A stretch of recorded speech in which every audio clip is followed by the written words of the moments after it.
I've always thought that water was or is my friend.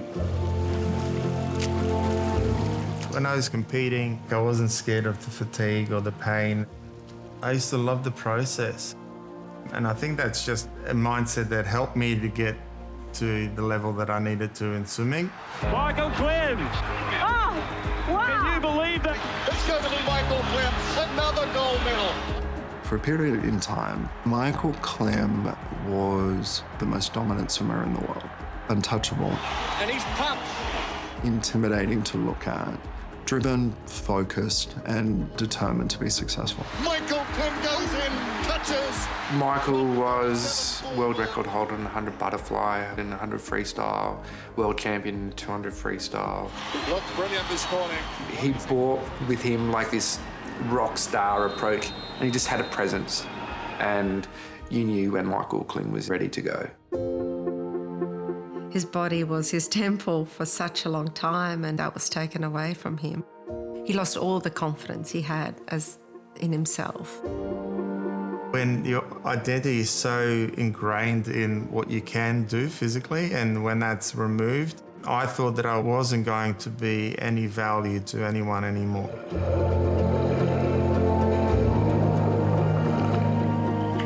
Sometimes you got to go to those dark places to find that light, you know? So he needed that self-belief again.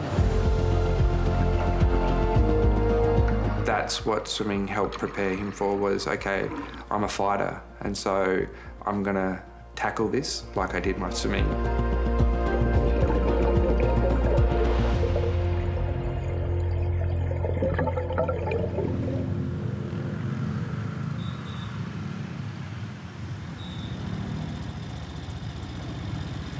I first met Michelle at a local beach club here in Bali. From my point of view, there was like this amazing attraction really from the beginning. I feel like we were pretty much in love very quickly. These stairs seem steeper than last time. At that time, I had already experienced a number of neurological symptoms. So I knew there was something happening, but we weren't sure what it was. Yuki. I said to her that you've got the dud version of Michael Klim, and, you know, like, I don't want you to have to live with this burden. It's got a lot of energy today. You know, I'm sure I could have gone, nah, hard basket, this is not what I signed up for, but there's just something in me that just wanted to be there for him. So nice. The physical degradation is one thing, but the mental health issue was probably the biggest hurdle to overcome. I couldn't see a future. It doesn't matter how much everybody wants you to get better and how much everybody wants to support you. Only he could make that choice.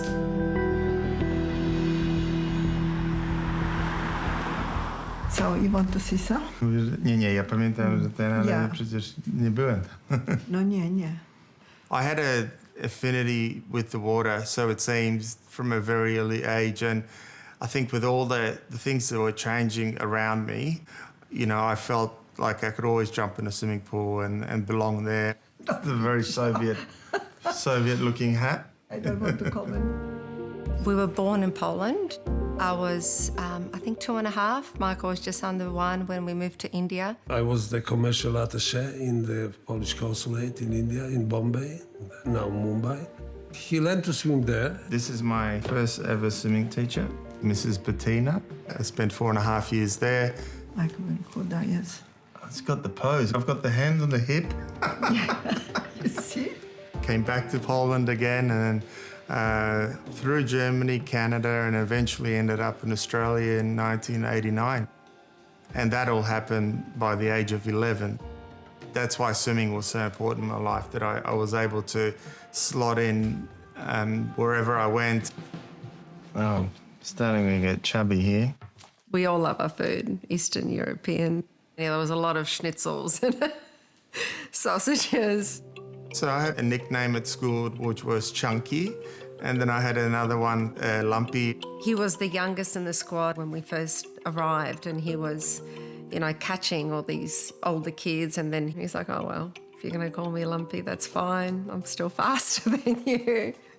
I remember vividly meeting Michael at the Adelaide Aquatic Centre at the Age Nationals in 1992.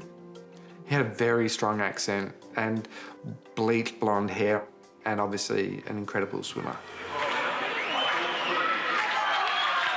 At the Age Nationals, I was consistently winning a number of gold medals. I think it was a moment when I was 15 and a couple coaches said, would I like to come and try out and swim at the Institute of Sport in Canberra.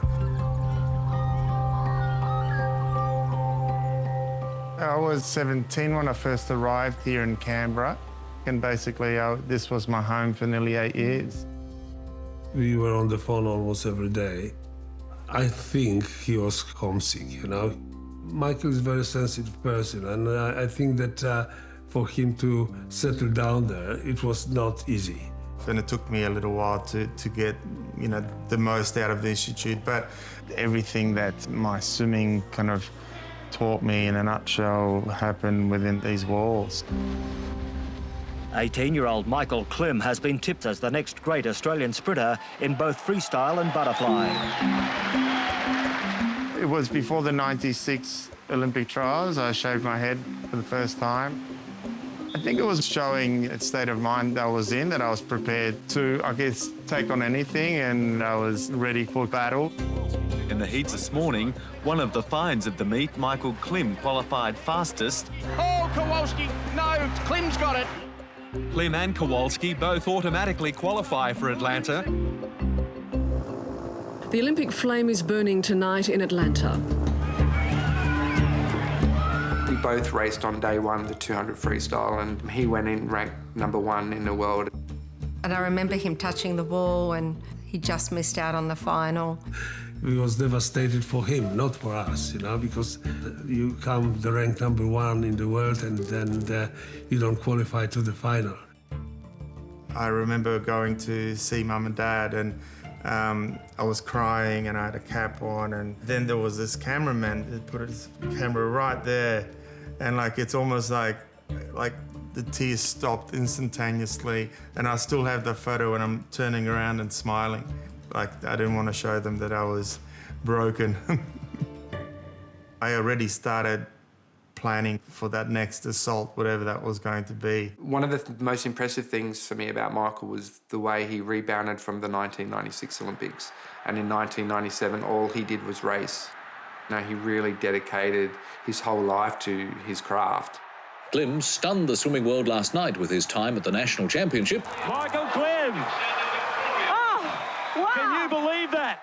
So over a short period, I developed the stroke that no one else had done up to that point, so I started swimming with straight arms. Gennady Turetsky says Klim has learned to surf his own body wake. That's why his technique maybe doesn't look beautiful, but very effective. What made Michael's straight-arm freestyle impressive was not its elegance, but its brute force. The strength that it would take to power through that was just phenomenal. Let's go to the Michael Klim, another gold medal. And I started working on my mental toughness, and you know, I did about 150 races in one calendar year, which had never really been done before. The standout meet for Michael was the World Swimming Championships in Perth. Champion Michael Klim, now with 3 gold medals and 2 silver, has surpassed the feats of many of our swimming greats. Michael was then going to become one of the favourites leading into the Sydney Olympics. They're here, they're hyped and ready to hit the pool. The Australian swimming team has arrived in the Olympic city. Oh, Michael Klim, you're so you're gold and you can swim. I think the rivalry that we had with the Americans and the build-up was magnified this time. Again, the United States team will have all-round strength. They'll make the Australians fight hard for any chance of taking the title of leading nation. Before the 2000 Olympics, I was writing for CNN Sports Illustrated. And so I had written an article which I maintain to this day is the most favorable article ever written about Australian swimming. And there was a throwaway line saying, look, a biased opinion, the United States will rise to the occasion, as we always do, we'll smash them like a guitar. It was on the front page, smashed them like guitars. I mean, everybody's entitled to their own view. I don't think it's worth responding to even. I didn't think that it was fair for me to have been pinned as the ugly American villain. There was nothing that could have prepared me for the Australian rivalry. The sensationalistic Australian media and everything that happened. Welcome to the Sydney Aquatic Centre. The first day of competition at the Olympic Games, we went into the 4x100 and people really thought that we could win this race. I mean, there's only really one competitor for us, and that was the Americans. But everyone knew the Americans had never been beaten before. 5 years out from the Olympic Games, we had a plan that the men could win this race. The plan would only work if we would get the lead in the first leg. And Michael was our fastest swimmer, and so he was the only person in the team that could do that. I was the most clear-headed I've ever felt on the blocks. Take your laps. I just felt so great. Michael Klim, the early leader, is out by about half a body length already. That swim was just absolutely amazing. But look at Michael Klim powering down to the wall. And when he touched the wall, Dad just screamed, he goes, "World record!" It was the most manic crowd I've ever seen at any sporting event in my entire life, cheering for Australia and against us. There's still 3 legs to go, and by the time I looked, the Americans were back up on level par. This is going to be one heck of a race. I was given the last leg. Gary Hall Jr. and Ian Thorpe battling it out down the pool. And I remember just before the 50-metre mark, having a look at where Gary was. Paul is in front. And just being like, wow, he's actually a long way ahead of me. They've got about 15 metres to swim. Paul and Thorpe. Thorpe's in front. Thorpe and Hall. Thorpe goes in. New world record! We didn't fail. Australia was just lights out that night. And Michael Klim definitely led the way. To this day, for me, that swim is still the best swim I've ever done. Michael Klim gave them the lead. So there were air guitars, not planned, not in character for any of us really, but just, you're caught up in a moment. The roof is lifting off this stadium. Nobody could hear each other. There was just so much joy, and everybody was we were hugging randoms. It was quite amazing. Yeah, it was a very special evening. Michael broke the world record on night 1, and then when it comes to the individual of the 100 freestyle, he comes 4th. Gary ended up having the last laugh though. He was the one who touched me out for bronze by 1/100th of a second. That was the skin of my teeth. It was that bronze medal. Head a bit higher, please, Michael. Good, yeah, nice. Even though I didn't have that individual success, I had that enormous exposure through the relays. Good. Great support from corporates and sponsors, and things were going pretty well. Got back in the pool and started getting ready for the World Championships, and I was swimming faster than I have ever swum before. Michael Klim was chasing a swag of medals at the World Championships, but an ankle injury suffered during a game of basketball ruined his campaign. That was the first kind of turning point in my career that things weren't going as smoothly and wouldn't go as smoothly into the future. His body, you get the sense, was starting to break down. Shoulder injuries, back. When one of the world's best swimmers has to kneel instead of sit, his injury must be severe. But like Michael always did, he just attacked his rehab, his recovery, just trying to get back to the best he could possibly be. I managed to sneak onto the Athens relay teams. We came second in the 4x2 and we didn't medal in the 4x1. So 4 years later, we went from winning gold to missing out on the podium. to be honest, at that point, I started to have these emotions towards the sport that I've never felt before. Like I started being really resentful towards my body. Mentally, I still had the same drive, and it was just that physically I wasn't always able to do the work required. When I came back from Athens, I was actually the face of Maya Menswear at the time, and that was when I met Lindy. We had Stella pretty soon after that, and then we got married, and so yeah, life changed pretty quickly. Two-time Olympic gold medalist Michael Klim has announced his retirement from swimming. Retirement was something that he had to do, I think, just for his body to rest, and having a child as well, other things take over. Michael obviously excelled in the pool, but he is very entrepreneurial. He's developed a range of skincare products distributed in 12 countries. My life after sport was based on that identity of this sprint freestyler, this, real super powerful kind of fast, athlete with a shaved head. The whole company was based in Melbourne, but we decided that we'll go away and spend some time together as a family. Lindy's heritage is Balinese, so Bali was obviously the number one choice, but it was initially just an extended holiday.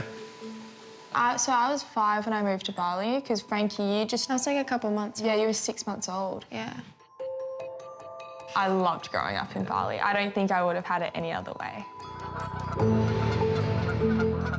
I was commuting back and forth to Australia, showing up at every sales meeting and being there for every PR opportunity. I definitely felt pressure from a business standpoint, and to make sure that, I was spending time with the kids. It was hard. Well, after a year of speculation, Olympic swimmer Michael Klim and his model wife Lindy have confirmed their separation. Now, I think there was a period in the lead up to the divorce that we did grow apart. We had different priorities, and we wanted different things out of life, really. So, yeah, we officially got divorced in 2016. And then I ended up parting ways with the company completely. And that was a difficult time because obviously you start a business, it's your baby. So there was so many changes.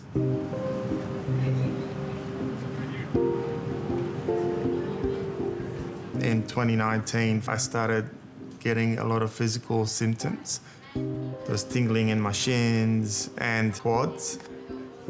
Sometimes it felt like someone was pouring warm water down my thighs.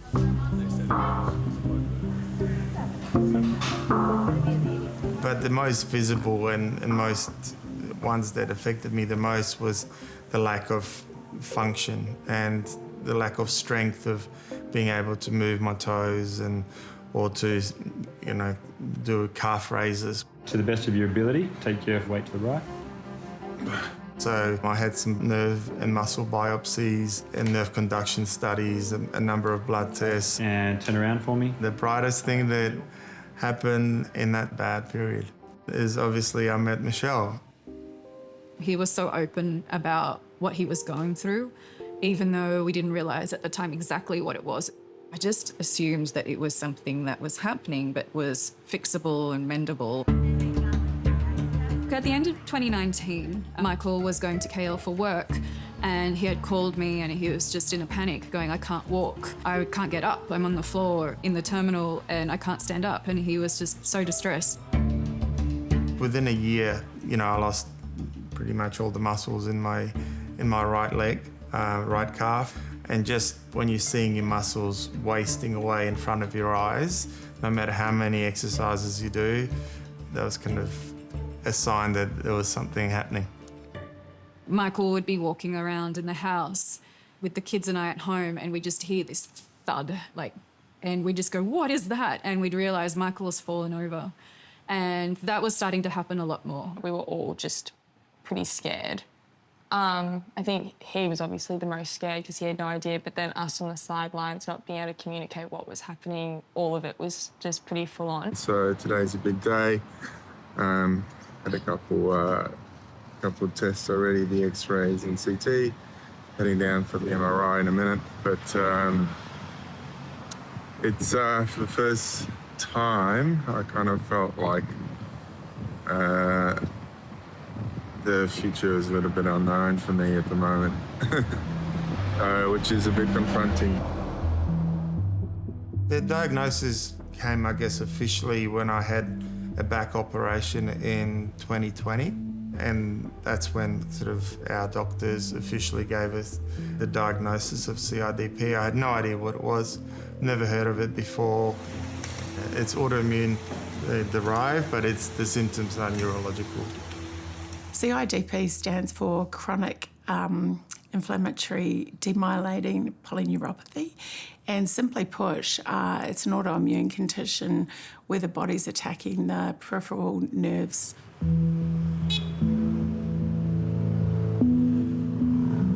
We still don't know why this occurs. We also don't have a cure.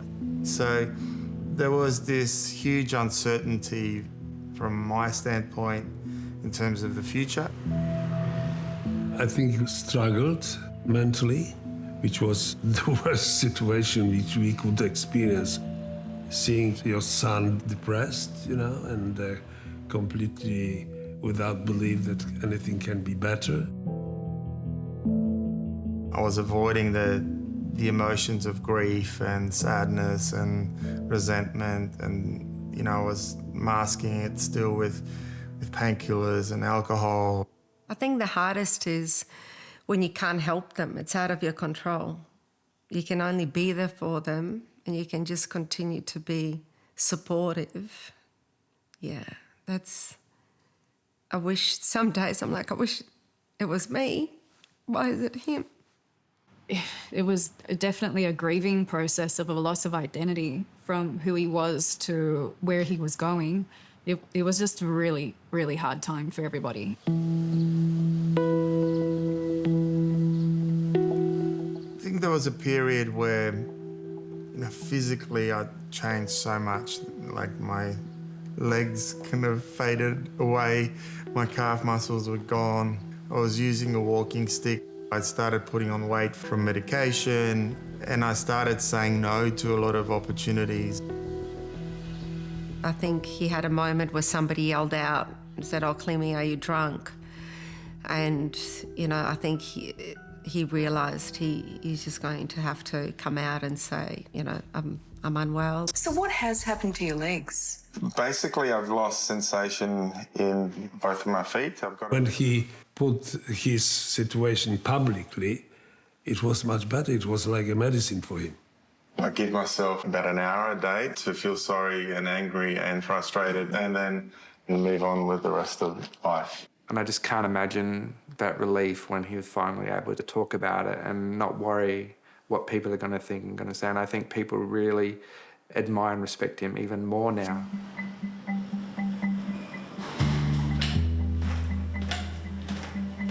G'day, how you going? I'm booked in for an infusion today. Yeah, that's okay. CIDP can progress throughout your whole body. For me, it stopped at my knees at this point. My hands have been unaffected, touch wood. The biggest gains, I think, have come from lifestyle changes and working on myself, from my mental health point of view. And, we found a pretty simple routine which keeps me really stable. Yeah, IVIG is intravenous immunoglobulin, which really helps not only boost my immune system, helps inflammation. It takes 32 donors for one of my infusions for one day. So I'm doing 2 days in a row, which is 64 donations for me to have my treatment every 6 weeks. So I come here with a huge sense of gratitude to those donors. I've won gold for my country. Uplifting for the Australians. Michael has been part of the Lifeblood family for the last 3 years as an ambassador. An autoimmune disorder took everything from me. Plasma donors, help me get it back. We were keen to raise education about plasma as a blood product. Every day, over 1,000 Australians rely on plasma. It's one of the most successful advertising campaigns we've run. I needed things like that to kind of ignite that fire and that sense of purpose.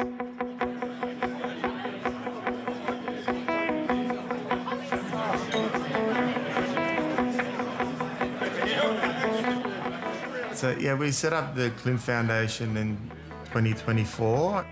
I've watched him as he has realised the opportunity there is to educate people about CIDP. And Michelle, she's an important part of that story too. And it's almost like they've signed up for this journey together. I was diagnosed with chronic inflammatory demyelinating polyneuropathy, and I'm still getting that right. We felt that through our experience, our network, we can create a little bit of hope and shine some light on this kind of very rare and unpredictable condition.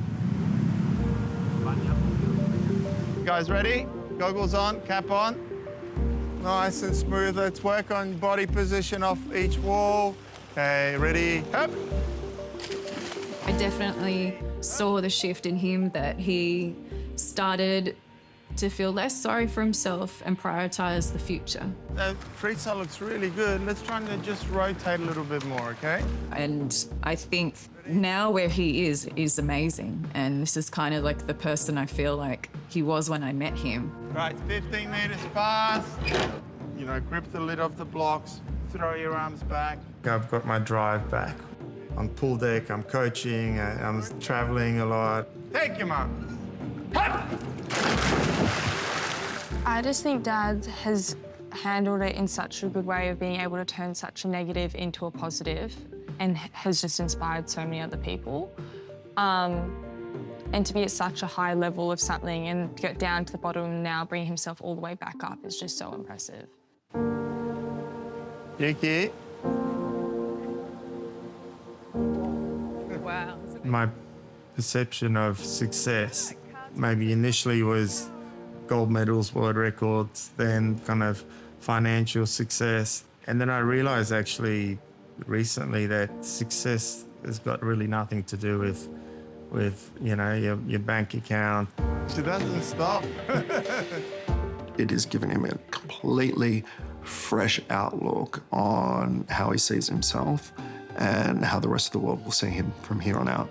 I feel like now I'm no less of a person, or even actually, to be honest, probably a fuller person because of what I've been through. I never thought I'd say that. I think that ego had to go, and now I'm not 100% comfortable walking barefoot, but if someone gets a glimpse of these beautiful toes, it's their lucky day. It's my first one of the day. You always get the smorgasbord, and then random things that appear on the table, like the butterscotch biscuits with sushi. So And the avocado. next to the avocado. Next to the MSG sauce. Next to soup. And then cold cuts. That's all.